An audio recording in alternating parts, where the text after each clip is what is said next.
Pozdrav svima, dobrodošli na Sportivo Srbija kanal.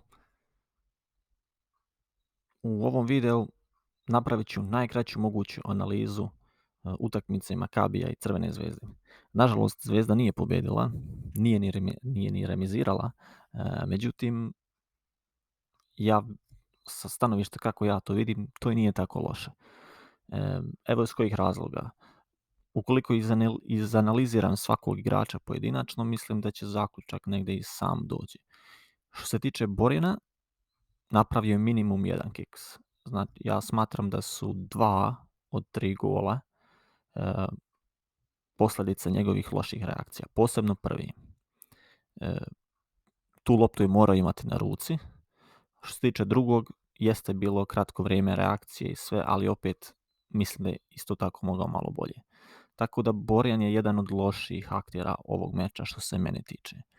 Negdje dođe kao da je to da se vraća za one mnoge dobre odbrane od ranije i neke nevjerojatne stvari, pa sad nekako dođe vrijeme i za neke kikseve. Što se tiče Erakovića, potpuno podbacio, fizički inferioran u svakom smislu, i što se tiče trčanja i što se tiče snage. Znači njega napadač Makabija nosa znači kao ruksak, kao torbu. Kod prvog gola tako ga je bacio na zemlju da nije imao nikakve šanse. Već posle 25. minuta Eraković jedva hoda, znači on nema snage, ne može da potrči. Makabi ima napad po desnoj strani, lopta iza njegovih leđa po nekih 15 metara, on nema snage da potrči. Znači fizički potpuno inferioran ovu utakmicu.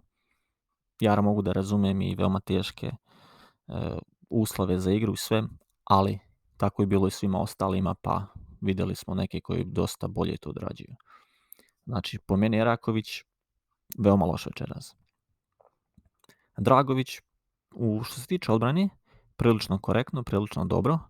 Možda je mogao malo brže da reaguje kod trećeg gola Makabija, malo da izađe u blok u pravo vrijeme i da možda uradi nešto više. Svakako ne bi trebao da organizuje napad, da dodajete lopte kroz sredinu terena po zemlji koje su 2 puta presecali igrače Makabija. Znači, to svakako ne treba da radi. Milunović katastrofalan na početku, 2 puta maši loptu, sudara se sa Rodićem, maltene. Kako je vrijeme prolazilo, bio malo bolji. Što se tiče vazdušnih duela, tu je sve dobio za očekivati. Mislim da je još uvijek veoma tehnički loš što se tiče načina lopti, je veoma loš. Spor jeste, bio je ranije spor, međutim bio je mnogo bolji sa loptom nego što je pokazao večeras. Tako da za njega nisam siguran da li je prolazna ocena. Što kažu, niti smrdi, niti miriše. Bilo je par dobrih poteza, ali isto je bilo mnogo grešaka. Rodić tu negdje korektno, mislim da je mogao dosta bolje kod prvog gola, jer kad je Makabi napao po toj strani, jedan igrač prolazi maltene kroz četvoricu igrača. Znači lomi njega, lomi Ivanića, još jedan igrač je tu bio, posle izlazi na Milunovića koji ne uspijeva da ga blokira i onda nekako posljedica par mnogo loših odluka ili nedorečenosti u igri, neagresivnog pristupa i slično, i onda ovi postižu gol.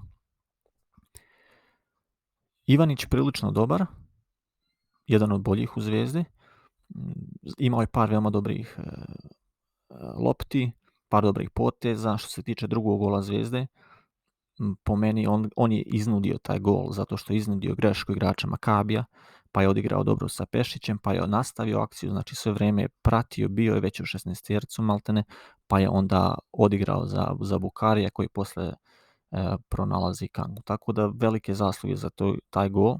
Što se mene tiče, ja pripisujem Ivaniću.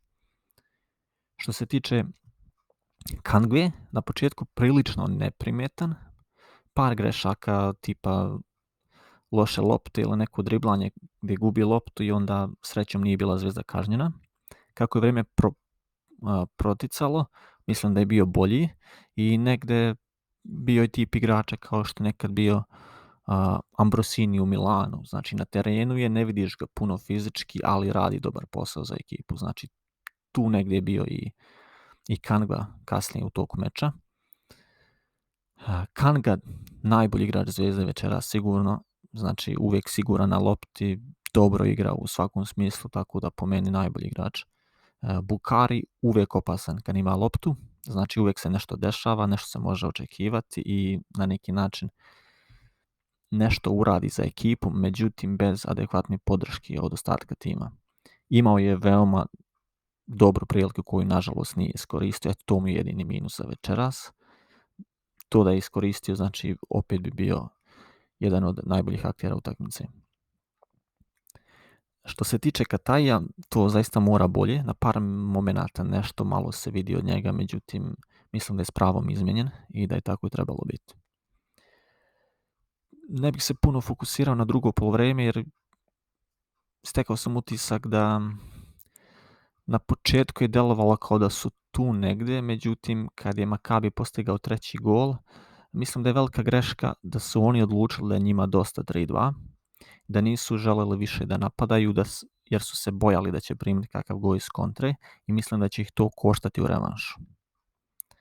Znači ono što je po meni presudno za ovaj meč jeste da Dragović nije dobio karton, da će igrati u revanšu i što Makabi odluči na neki način da je zadovoljan ovim rezultatom.